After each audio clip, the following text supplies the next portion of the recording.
Hello friends, कैसे हैं आप सब लोग। होप सो आप लोग बहुत अच्छे होंगे और बहुत अच्छी तरह अपनी स्टडीज़ का ध्यान रख रहे होंगे।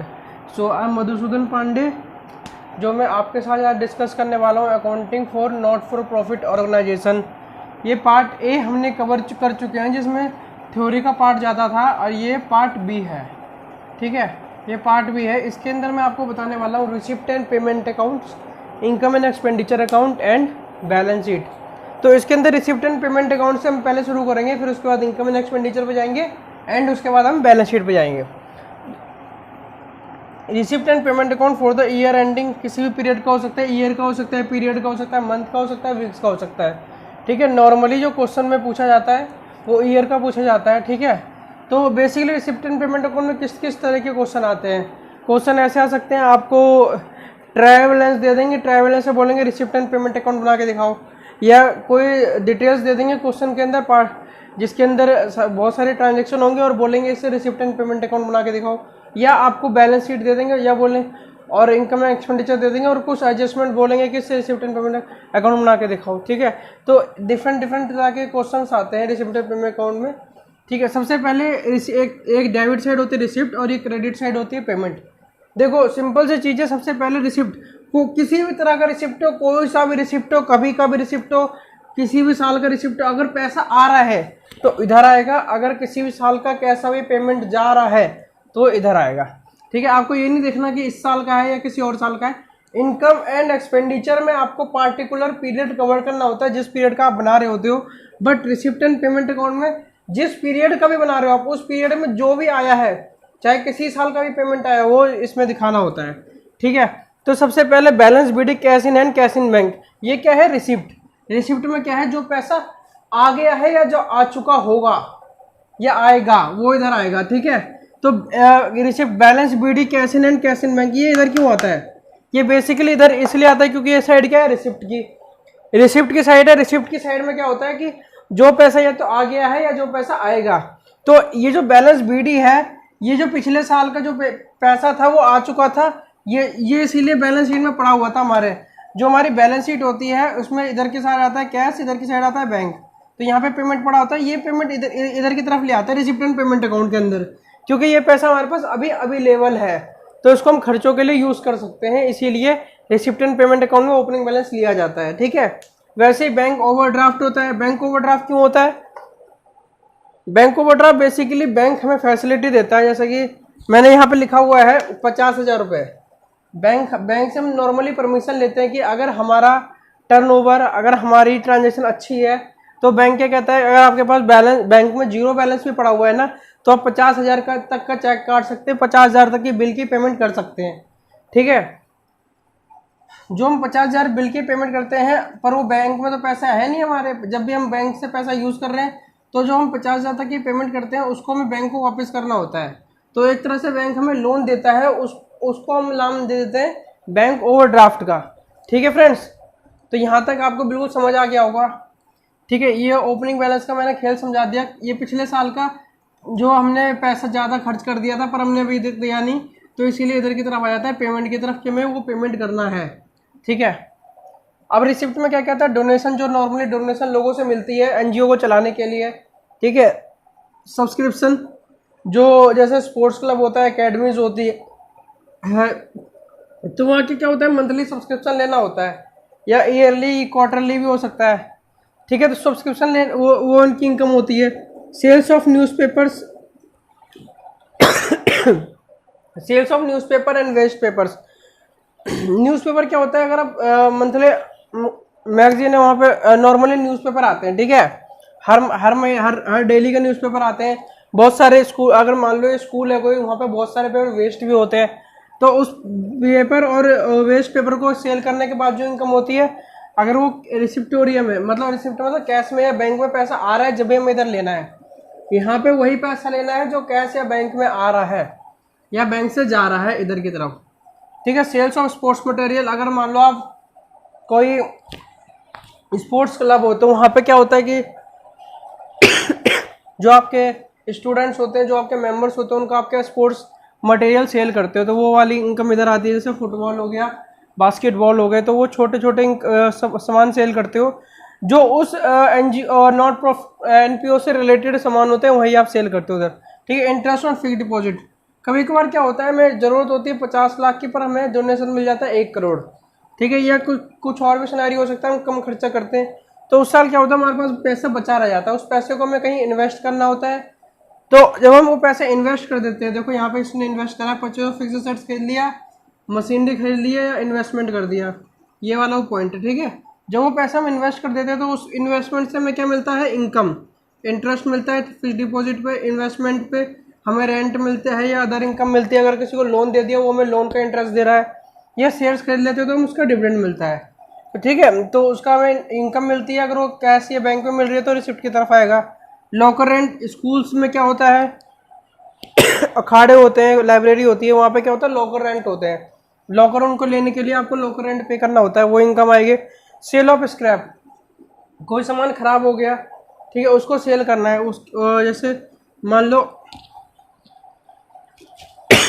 सॉरी, मान लो ये बैट बॉल था, ठीक है, बैट बॉल को आप ज़्यादा यूज नहीं कर पाए और वो ख़राब हो गया, बैट में लकड़ी उसकी ख़राब हो गई, बॉल की हवा निकल गई, फुटबॉल है तो, ठीक है, तो उसको आप स्क्रैप में बेचते हो, मतलब कबाड़े में बेचते हो, तो उसका जो पैसा आता है वो इधर आता है। प्रोसीड फ्रॉम चैरिटी और शो, कोई आप शो करते हो, शो ऑर्गेनाइज करते हो जिसमें लोग आते हैं देखने के लिए, वहाँ से वो कुछ डोनेशन दे के जाते हैं अपनी तरफ से, तो उसकी इनकम होती है, ठीक है। ग्रांट, गवर्नमेंट क्या करती है, किसी भी सोसाइटी या किसी भी एनपीओ को प्रमोट करने के लिए कुछ पैसा अपनी तरफ से देती है। कुछ किसी भी तरह की गवर्नमेंट हो सकती है, स्टेट गवर्नमेंट हो सकती है, सेंट्रल गवर्नमेंट हो सकती है। स्टेट गवर्नमेंट जैसे केजरीवाल दिल्ली के अंदर है, central government in the sense Modi government, ठीक है। लोकल अथॉरिटी हो सकती है जो आसपास की गवर्नमेंट, पुलिस की ऑफिस हो सकते हैं, तो वहाँ से किसी भी तरीके से जो ग्रांट मिलती है, कोई पैसा मिलता है, उसको भी इधर की तरफ शो किया जाता है, वो एक तरह से ग्रांट, उसको हम ग्रांट कहते हैं, डोनेशन नहीं कहते, क्योंकि वो कभी कभार मिलता है। डोनेशन में रेगुलरली मिलता रहता है, पर ग्रांट कभी कभार मिलता है, ठीक है। सेल ऑफ इन्वेस्टमेंट मार्च, जब आपने परचेज इन्वेस्टमेंट खरीदी थी, उसके बाद जब उसने आपने उसको सेल कर दिया, तो वो इनकम जो पैसे मिलेंगे वो इधर आएगा। स्पेसिफिक डोनेशन क्या होता है, स्पेसिफिक डोनेशन, ये स्पेसिफिक डोनेशन है, SPECIFIC। Specific donation in the sense क्या होता है, जब आप किसी, जैसे मान लो कोई स्कूल है, आप कहते हो कि इस स्कूल की बिल्डिंग मैं बनवाऊंगा, या इस स्कूल का पेंट मैं करवाऊंगा पूरे स्कूल का, तो उससे रिलेटेड, उस पार्टिकुलर फील्ड से रिलेटेड आपको पेमेंट करते हो स्कूल को, तो उसको कहते हैं स्पेसिफिक डोनेशन, कि वो पैसा उसी काम के लिए यूज़ होगा जिस काम के लिए आपने बोला है। तो ये कभी कभार डोनेशन मिलता है, हमेशा नहीं मिलता, ठीक है, तो इसलिए इसको स्पेसिफिक डोनेशन कहा जाता है। अगर वो मिला है तो इधर की तरफ आएगा। लाइफ मेंबरशिप फीस, मतलब मंथली सब्सक्रिप्शन है, उसको एक बार में वो पेमेंट कर देता है। वो कहता है कि एनपीओ से कहता है बंदा कि आप मुझसे मंथली ना लेके एक बार में लमसम अमाउंट ले लो, तो उसको कहते हैं लाइफ मेंबरशिप फीस। ये हमेशा नहीं मिलती, कभी कभार मिलती है, ठीक है। एंट्रेंस फीस क्या होता है, जैसा आपने कहीं शो ऑर्गेनाइज करा था ना शो, यहाँ पे चैरिटेबल शो ऑर्गेनाइज करा था, वहाँ पे कोई एंट्रेंस फीस है, वहाँ पे लोग आते हैं तो वहाँ पे उनको क्या करना होता है, एंट्रेंस फी देना होता है, उस एंट्रेंस फी को रिसिप्ट की तरफ शो किया जाता है, ठीक है फ्रेंड्स। तो यहाँ तक आपको समझ आ गया। इधर आ गया पेमेंट, वेजेस एंड सैलरी। अगर स्कूल है तो वेजेस एंड सैलरी पे कर रहे हो, वेजेस किस लिए, बिल्डिंग बना रहे हो तो वहाँ के खर्चा कर लिए, सैलरी वहाँ के टीचर्स को पे कर रहे हो, रेंट एंड टैक्सेस, इंश्योरेंस, वहाँ की बिल्डिंग बना रहे हो, वहाँ के वो टैक्सेस दे रहे हो, इंश्योरेंस करवा रहे हो बिल्डिंग का, या जो वहाँ पे सामान है उसका, प्रिंटिंग एंड स्टेशनरी में खर्चा हो रहा है, पोस्टेज एंड कुरियर में खर्चा हो रहा है। पोस्टेज क्या होता है, पोस्टेज चिट होती है जो कुरियर से पहले कुरियर के सील के ऊपर लगानी होती है। एडवर्टीजमेंट पे खर्चा हो रहा है। सन्ड्री एक्सपेंस क्या होते हैं, छोटे मोटे खर्चे जिनका रिकॉर्ड रखना नामुमकिन होता है, जैसे आपने कहीं गए, चाय पी ली, पेट्रोल का खर्चा, ये सब छोटे मोटे जो खर्चे होते हैं जिनका रिकॉर्ड रख पाना नामुमकिन सा हो जाता है, उसको कहते हैं सन्ड्री एक्सपेंस। लाइक वो नॉर्मल होते हैं पर वहाँ उनका बिल अवेलेबल नहीं होता, जैसे चाय वाय पी ली किसी ढाबे से, तो सन्ड्री एक्सपेंस हो गया, ठीक है। टेलीफोन एक्सपेंस, टेलीफोन का खर्चा। रिपेयर एंड मेंटेनेंस, बिल्डिंग की रिपेयर एंड मेंटेनेंस कराई, कार की रिपेयर एंड मेंटेनेंस कराई। कन्वेंस, टीचर्स को स्कूल तक आने का खर्चा, कन्वेंस। न्यूज़पेपर आप खरीद रहे हो किसी से, उसका खर्चा। पीरियोडिकल मतलब जो मैगजीन्स वगैरह होती है वो खरीदने के लिए उसका खर्चा। Purchase of fixed assets, machinery and investment का खर्चा। और बैलेंस बीडी, अगर ये देखो ये क्या है, ये रिसिप्ट की तरफ है, मतलब यहाँ पे पैसा आ रहा है, ठीक है, और यहाँ पैसा जा रहा है, ठीक है। और इधर देखो आप, यहाँ पे जो मैं बना रहा हूँ, मान लो आया आप पे 1 लाख रुपए, ठीक है, पर आप पे गया जो सिर्फ 90,000 रुपये ही, तो 10,000 हमारे पास बचा हुआ है, मतलब 1 लाख था, गया 90,000, तो 10,000 हमारे पास बचा हुआ है। ये 10,000 हमारे पास क्या है, बैलेंस या तो बैंक में होगा या कैश में होगा, दो ही जगह बैलेंस हो सकता है। तो इसीलिए इन दोनों को बराबर करने के लिए इसको यहाँ पर लिखा जाता है बाई बैलेंस CD, मतलब बैलेंस कैरिड डाउन, BD मतलब राउट डाउन, मतलब ऊपर से नीचे आया, इधर से लायबिलिटी से एसेट इधर की तरफ आया, पेमेंट की तरफ, वो एसेट्स किससे इधर की तरफ आया, रिसिप्ट की तरफ। जब हमारा खर्चा ज़्यादा होता है, हमारे पैसे जितने अवेलेबल है उससे ज़्यादा हम खर्चा कर देते हैं, तो वो हम खर्चा कहाँ से कर रहे हैं, मान लो हमारे पास, ये देखो इधर हमारे पास खर्चा हमने कर दिया 1 लाख का, ठीक है, हमारे पास पैसे हैं सिर्फ 80,000, तो 20,000 का हमने ज़्यादा खर्चा कर दिया, 20,000 का ज़्यादा खर्चा कर दिया, हमारे पास पैसा तो यानी हमने खर्च कहाँ से कर दिया, वो हमने खर्च बैंक ओवरड्राफ्ट से करा होगा, तो इसीलिए इसको दोनों को तरफ को बराबर करने के लिए 20,000 का बैंक ओवरड्राफ्ट डालना पड़ता है, ठीक है। तो बैलेंस CD क्रॉप डाउन, और ये बैलेंस शीट की लायबिलिटी की तरफ चले जाएगा, ये वाला बैंक ओवरड्राफ्ट जो बैलेंस शीट की लायबिलिटी की तरफ चला जाएगा, और ये balance sheet CD cash in and cash in bank balance sheet में एसेट्स की तरफ चले जाएगा, क्योंकि हमारे पास ये एसेट्स है एक तरह से, ठीक है फ्रेंड्स। तो यहाँ तक आपको समझ आ गया तो प्लीज़ कमेंट करके लाइक शेयर एंड सब्सक्राइब करके बता दें। इसको फटाफट नोट कर लो, मैं अगला टॉपिक कराने वाला हूँ। हाँ जी, तो आपने अब तक नोट कर लिया होगा सारी चीज़ जो मैंने आपको बताई अब तक, तो मैं आगे इसको लेके जा रहा हूँ। अब इनकम एंड एक्सपेंडिचर में आपको बताने वाला हूँ, फटाफट आपको बिल्कुल ध्यान देना जो जो मैं बता रहा हूँ आपको। Income and expenditure account, give me a second. Income and expenditure account, इससे पहले मैंने आपको रिसिप्ट एंड पेमेंट अकाउंट बताया, तो इन दोनों में बेसिक मेजर डिफरेंस क्या है आप बताओ मुझे, इसमें मेजर डिफरेंस क्या है। इनकम एंड एक्सपेंडिचर अकाउंट जो होता है वो इनकम और एक्सपेंडिचर से रिलेटेड होता है, मतलब कितना हमारे को फ़ायदा हुआ, कितना हमें इनकम आई, कितना में डोनेशन आया, और कितना उसमें से हमने खर्च करा। देखो एक रिसिप्ट एंड पेमेंट अकाउंट है, रिसिप्ट एंड पेमेंट में कितना पैसा आया और कितना पैसा गया, पर यहाँ पे क्या है, इनकम एंड एक्सपेंडिचर अकाउंट, कितना इनकम हुआ, कितना खर्चा हुआ। इनकम और रिसिप्ट में क्या डिफरेंस है, इनकम और रिसिप्ट में ये डिफरेंस है, रिसिप्ट चाहे हम बिल्डिंग को सेल करें उसका भी पैसा हमारे रिसिप्ट में आता है, पर इनकम क्या होती है, इनकम उस बिल्डिंग का जो रेंट आता है उसको कहते हैं इनकम, या उस बिल्डिंग को जब हमने सेल करा उससे जो फायदा होगा वही सिर्फ यहाँ पे आएगा, वो पूरी बिल्डिंग का पैसा नहीं आएगा, यहाँ पे जो उस बिल्डिंग को बेचने से फायदा हुआ होगा वो पैसा आएगा, ठीक है। इनकम एंड एक्सपेंडिचर अकाउंट ये किसी पीरियड स्पेसिफिक पीरियड से बनता है, जो स्पेसिफिक पीरियड होगा उससे रिलेटेड बनता है, और उसी के बीच में जो भी हमें फायदा हुआ, जो भी नुकसान हुआ उसी के बीच का आएगा। ये नहीं कि पिछले साल का पैसा हमें अभी मिल रहा है तो उसको हम इनकम में दिखा देंगे, नहीं, क्योंकि वो पिछले साल दिखा चुके हैं हम, और जो अगले साल का पैसा पहले ही आ गया तो अगले साल दिखाएंगे हम, इस साल नहीं दिखाएंगे, ठीक है। Records only for current period, current period के इनकम एंड एक्सपेंडिचर ही रिकॉर्ड करता है। सबसे पहले इनकम में क्या होता है, जितने भी हमारे रिसिप्ट की तरफ जो थे, रिसिप्ट की तरफ जो भी एंट्री थी हमारी रिसिप्ट एंड पेमेंट अकाउंट में वो सारी आएगी, पर उसके अंदर से हम एक्सक्लूड कर देंगे, उसके अंदर से नहीं लेंगे कैश एंड बैंक का ओपनिंग बैलेंस, वो नहीं लेंगे क्योंकि वो इनकम नहीं है, वो हमारी असेट्स है। इनकम वो होती है जो हमें इनकम वो होती है जो हमें नॉर्मल रेगुलर कोर्स में मिलती रहती है, पर वो हमारी एसेट्स है तो वो इनकम नहीं है, तो इसलिए उसको हम एक्सक्लूड कर देंगे। कैपिटल रिसिप्ट मतलब वो आपको मैंने बताया था ना कि इस स्कूल की बिल्डिंग मैं बनवाऊंगा, इस स्कूल का जो कलर पूरे स्कूल में मैं करवाऊंगा, तो वो एक तरह से कैपिटल रिसिप्ट है। स्पेसिफिक डोनेशन, ठीक है, वो कैपिटल रिसिप्ट है। या लाइफ मेंबरशिप फीस जो हमें मिलती है वो कैपिटल रिसिप्ट है, क्योंकि वो कभी कभार मिलती है, हमेशा नहीं मिलती, तो इसलिए उसको इनकम से एक्सक्लूड कर देंगे क्योंकि वो इनकम है ही नहीं। Ignore income related to past and future period, जो पिछले साल का हमें पैसा अभी मिला है रिसिप्ट में तो दिखाएंगे पर इनकम में नहीं दिखाएंगे, क्योंकि वो हम पिछले साल पहले ही दिखा चुके हैं। और फ्यूचर पीरियड मतलब फ्यूचर पीरियड में दिखाएंगे तो हमें इस साल दिखाने का फायदा नहीं है, ठीक है, इस साल दिखाएंगे नहीं। Add outstanding receipt for this period, outstanding receipt मतलब मान लो इस साल हमने काम कर, इस साल हमने कोई बिल्डिंग अपने रेंट पे दे रखी है, ठीक है, उस रेंट का महीना तो पूरा हो गया इस साल में, पर उसने रेंट का लास्ट मार्च का पैसा पे नहीं करा, तो इसलिए वो रिसिप्ट में नहीं आया होगा। रिसिप्ट में नहीं आया पर वो रेंट का महीना पूरा हो गया, वो हमारी इनकम तो हो गई ना, तो इसीलिए उसको ऐड कर देंगे। अगर जो पैसा हमारे रिसिप्ट में आ चुका है, जब भी वो इनकम में नहीं आएगा, क्योंकि अगर वो सॉरी रिसिप्ट में वही पैसा, इनकम में वही पैसा आएगा जो इस पार्टिकुलर पीरियड से रिलेटेड होगा, ठीक है, चाहे वो रिसिप्ट हुआ हो या नहीं हुआ हो, ठीक है। अगर आउटस्टैंडिंग है, उसने पैसा नहीं दिया रेंट का, वो भी आएगा। कुछ भी हो सकता है, रेंट भी हो सकता है, बास्केटबॉल खरीदी थी उसका पैसा नहीं हुआ है, हम मंथली मैगजीन देते हैं उसका पैसा नहीं आया, तो जो आउटस्टैंडिंग है वो इधर आ जाएगा। आउटस्टैंडिंग सब्सक्रिप्शन होता है, ठीक है, वो आ गया इधर, ठीक है।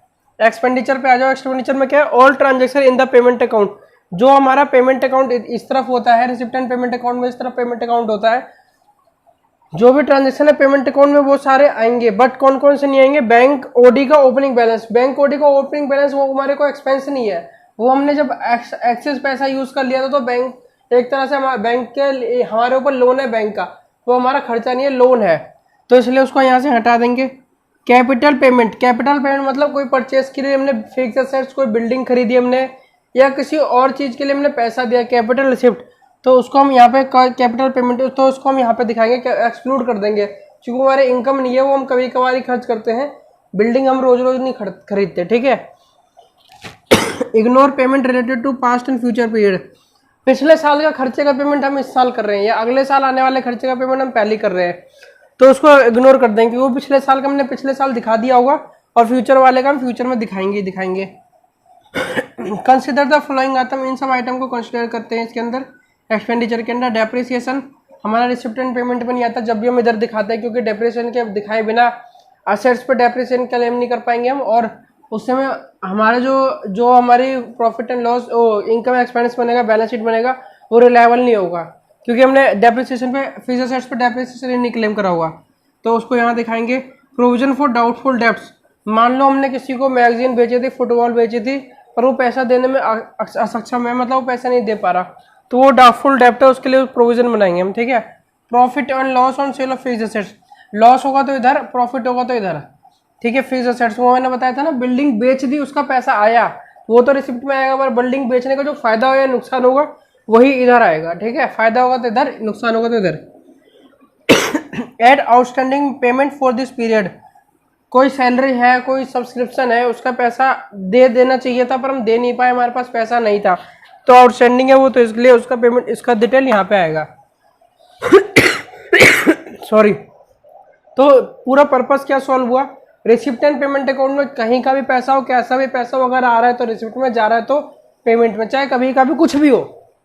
इनकम एंड एक्सपेंडिचर में इनकम और एक्सपेंस का ही डिटेल आएगा, इनकम का इधर, एक्सपेंस का इधर, जो इस पार्टिकुलर पीरियड से रिलेटेड है, इस पार्टिकुलर पीरियड में जितना इनकम हुआ है, जितना एक्सपेंस हुआ, वही इधर आएगा, ठीक है। इसमें जो रिसिप्ट पेमेंट हुआ है वो नहीं, क्योंकि रिसिप्ट पेमेंट तो पिछले साल का भी हो सकता है, जो इस साल इस पीरियड में आया है, पर हमें बस रिसिप्ट एंड जो इनकम एक्सपेंस है इस पीरियड की, वही लेनी है इसमें, ठीक है। बिल्कुल अच्छी तरह समझ आ गया आपको, लाइक शेयर सब्सक्राइब जरूर कर दो, फटाफट कर दो। अगला टॉपिक मैं बता रहा हूँ आपको इसके बाद। हाँ जी, तो ये मैंने नोट कर दिया है, difference between income and expenditure account. Income expenditure and receipt and payment account में क्या क्या डिफरेंस होता है, वो सारे डिफरेंस मैं आपको बताया था एक बार। सबसे पहला होता है nature. Income and expenditure account जो होता है, इनकम एंड एक्सपेंडिचर अकाउंट जो होता है, ये एक तरह से प्रॉफिट एंड लॉस अकाउंट होता है, ठीक है। ये प्रॉफिट एंड लॉस, इसको साथ साथ नोट जरूर करते जाना आप सब लोग। जब बस देख देख के टाइम पास मत करना, ठीक है। ये प्रॉफिट एंड लॉस की तरह होता है, ये कैश बुक की तरह होता है, ठीक है। जितना भी कैश आया कैश गया, चाहे वो बैंक में आ रहा है, कैश में आ रहा है, कैश आया कैश गया, वो रिसिप्ट एंड पेमेंट में आता है। जो बैंक में जो इनकम एंड एक्सपेंस होता है वो इधर की तरफ आता है, ठीक है। नेचर ऑफ आइटम, यहाँ पे इनकम एंड एक्सपेंस और रिवेन्यू नेचर के रिकॉर्ड करते हैं। यहाँ पे चाहे रिवेन्यू नेचर का हो या कैपिटल नेचर का हो, उन दोनों को रिकॉर्ड किया जाता है, ठीक है। पीरियड, ये सिर्फ करंट पीरियड का बनता है, ये कभी कभी बन सकता, किसी भी महीने का कभी कभी पेमेंट इसमें आ सकता है। यहाँ पे जो इनकम आएगी सिर्फ करंट पीरियड, इनकम या एक्सपेंस आएगा सिर्फ करंट पीरियड का आएगा। यहाँ पे रिसिप्ट एंड पेमेंट कभी किसी भी पीरियड का आ सकता है, ठीक है। डेप्रिसिएशन, यहाँ पे हम डेप्रिसिएशन क्लेम करते हैं, यहाँ पे क्लेम नहीं करते। डेप्रिसिएशन क्यों क्लेम करते हैं, क्योंकि बिना डेप्रिसिएशन क्लेम किए हमारे एसेट्स की अच्छी जो रियल वैल्यू वो नहीं पता चलेगी, और हम अपने प्रॉफिट इनकम एंड एक्सपेंस में डेप्रिसिएशन का खर्चा बुक नहीं कर पाएंगे अगर हम क्लेम नहीं करेंगे। तो इसलिए हमें क्लेम करना कंपलसरी होता है, ये यहाँ पे क्लेम नहीं करते हम, ठीक है। ओपनिंग बैलेंस, यहाँ पे कोई ओपनिंग बैलेंस नहीं होता, यहाँ पे ओपनिंग बैलेंस वो होता है cash in and cash in bank balance, BD वाला दोनों तरफ जो ऊपर होते हैं वो ओपनिंग बैलेंस यहाँ पे होते हैं। इधर उधर पेमेंट की तरफ होता है तो बैंक ओवरड्राफ्ट होता है, रिसिप्ट की तरफ होता है तो बैलेंस बीडी और balance cash in hand and cash in bank होता है, ठीक है। Closing balance, closing balance income और एक्सपेंस में कौन सा होता है, अगर इनकम हमारी ज़्यादा आ गई और एक्सपेंस कम है तो इनकम से ज़्यादा है इनकम से कम है एक्सपेंस, तो वो जो बैलेंस बचेगा वो वाला इनकम, जो इनकम बचेगी वो क्लोजिंग बैलेंस में आएगा। अगर खर्चे ज़्यादा हैं और हमारी इनकम कम है तो वो खर्चे जो ज़्यादा होंगे और इनकम कम होगी उन दोनों के बीच का जो बैलेंस बचेगा वो हमारे इस इनकम एंड एक्सपेंडिचर अकाउंट में आएगा, ठीक है। Balance at the end represent axis income over expenditure vice versa, vice versa मतलब इसका उल्टा, इनकम एक्सपेंस ज़्यादा है इनकम से। बैलेंस एट द एंड जो रिप्रेजेंट करता है कैश इन हैंड और बैलेंस इन बैंक और ओवरड्राफ्ट, जो सीडी वाला बैलेंस आता है, ठीक है। फटाफट नोट कर लो इसको, मैं 2 मिनट का टाइम दे रहा हूँ आपको, फटाफट नोट करो जल्दी।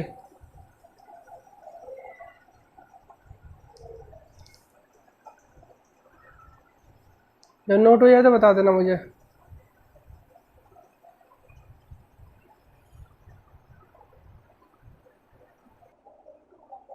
हाँ जी, सो हम कुछ बेसिक टर्मिनोलॉजीज की बात करने वाले हैं, कौन कौन से प्रॉब्लम क्वेश्चंस में किस किस तरह के ट्रांजेक्शन में प्रॉब्लम देती है, तो उस चीज़ को हम पहले सॉल्व कर लेंगे, इसके बाद हम बैलेंस शीट बताएंगे, उसके बाद फिर हम क्वेश्चन करना शुरू करेंगे, ठीक है। सबसे पहले सब्सक्रिप्शन, सब्सक्रिप्शन क्या होती है, मेंबरशिप फीस जो पे करते हैं उसको सब्सक्रिप्शन कहा जाता है, ठीक है। जो मेंबरशिप फीस पे करते हैं उसको सब्सक्रिप्शन कहा जाता है। ये एनुअल बेसिस पे किया जाता है नॉर्मली, कहीं कहीं क्वार्टरली भी होता है, कहीं कहीं मंथली भी होता है, बट मेजर केसेस में एनुअली होता है, ठीक है। क्योंकि मेंबरशिप फीस सब्सक्रिप्शन जो मंथली या एनुअली सब्सक्रिप्शन होती है वो एग्जांपल है।